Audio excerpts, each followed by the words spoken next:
I love supporting entrepreneurs and people who are doing really cool and innovative things.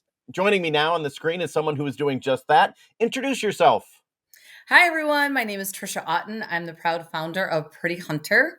And we've been around about 12 years, and we have a program that supports military law and first responders called Operation Feel Pretty. Awesome. Tell me a little bit about where did it all start for you? I'll give a little bit and you're in Michigan, right? Yes. Okay, so how did you even get into this area, or what your background, or is it just a passion, or Dave, I'm so glad you asked because it is a unique story. First of all, I didn't grow up hunting or in the outdoor space.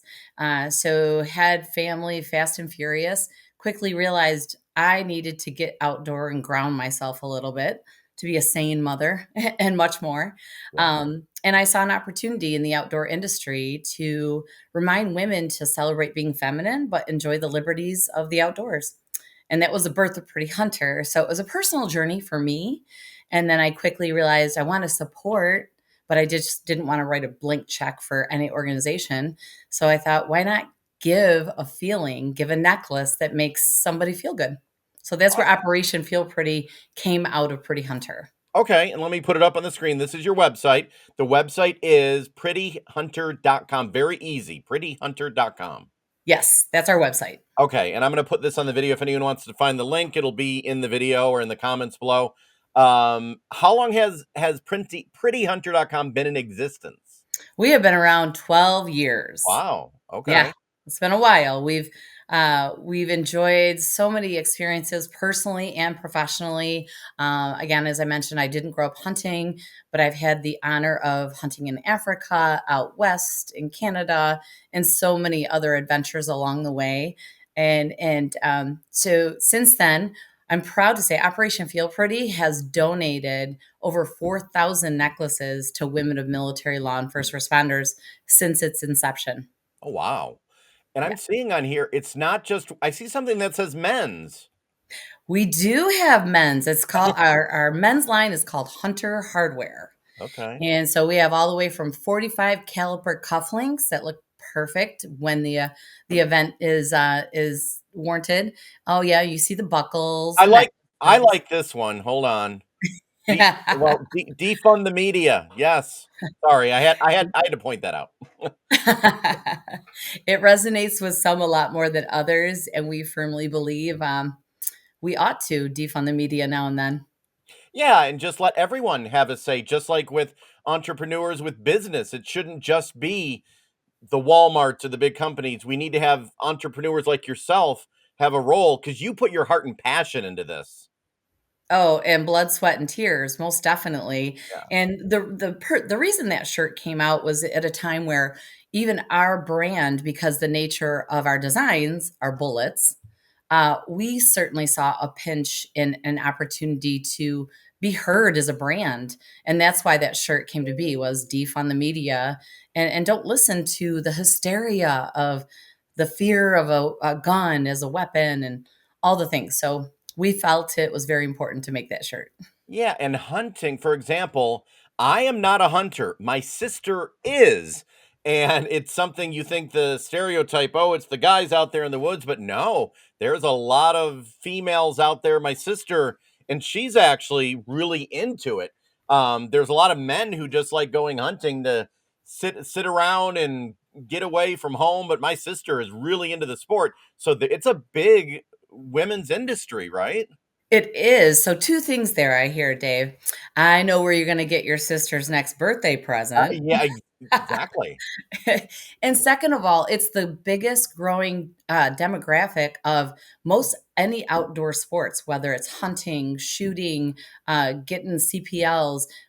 The women are just flocking to and what I see is, getting comfortable being uncomfortable.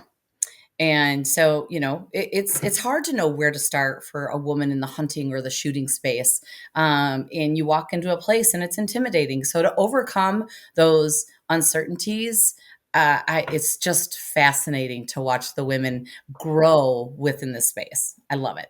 Yeah, and great to have you as an entrepreneur do this. Like you said, it hasn't been easy.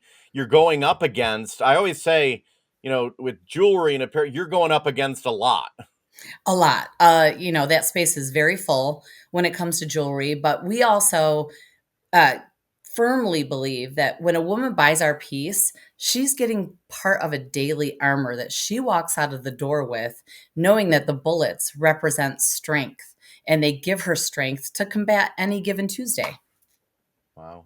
Little different than most jewelry out there, I can say that. Yeah, and it's and anyone watching, like I say, this would be great for my sister or anyone else. But even like you said, you have men's on there. How are things going over the years? Has it 12 years? Have you progressed, or is it getting better, or how's business going? Yeah, I'm glad you asked. I mean, we've made a lot of pivots, all the way from we used to do big country music festivals across the nation. Then the unfortunate shooting happened in Vegas, Mm. which we were supposed to be at, but Oh, fortunately we weren't there. All the way from big farm and feed. So we wholesale our product into stores as well. So that's a big distribution channel for us. We don't just sell to consumers, we sell to businesses. nice, nice. Yeah, yeah, for the long game. So we've made a lot of pivots, but along the way, I've also ran my business mothering 3 children. So, there's some sacrifices when you're running a business and raising a family. Yeah. Wow. Okay. Prettyhunter.com for anyone just joining us in the video. But also, last question: what message for entrepreneurs, other women out there that might be struggling or see you as an inspiration, what would you tell others who are maybe just beginning where you were a long time, not a long time ago, but years ago? What would you say to them? And you probably meet people like that often. I do. I appreciate the question because it's one of those, to me, it's not something I question regularly. Yeah. But if somebody is curious about what does it take to get to 12 years, to get to 2 years, you have to believe in your brand. You have to believe in the message you're trying to convey to people and always lean into that. Lean into what you're trying to accomplish, And it is has what I to would say. be, I'm assuming it has to, sorry to interrupt, it has to be a passion. It has to be in your heart. Absolutely, 100%, and you have to believe it through and through what you're trying to do and what your mission is, and ours always has been, we want women to feel stronger and more beautiful. It's really simple. It's not just about, and I've learned this with independent journalism, it's not about making money. For myself, if you make good content, if you believe in it, the money will come. It's about if you believe in something. Yes, you have to believe in yourself, believe that you can, and don't let anybody derail you from that belief along the way of believing in helping others. It's for me, it's always been about helping other people feel better, feel bigger, feel stronger, and more adventurous in life. Well, I appreciate you taking the time, prettyhunter.com, and also an inspiration to others out there. Dave, I appreciate the time, and I'll look forward to your sister's birthday present. We'll do some shopping.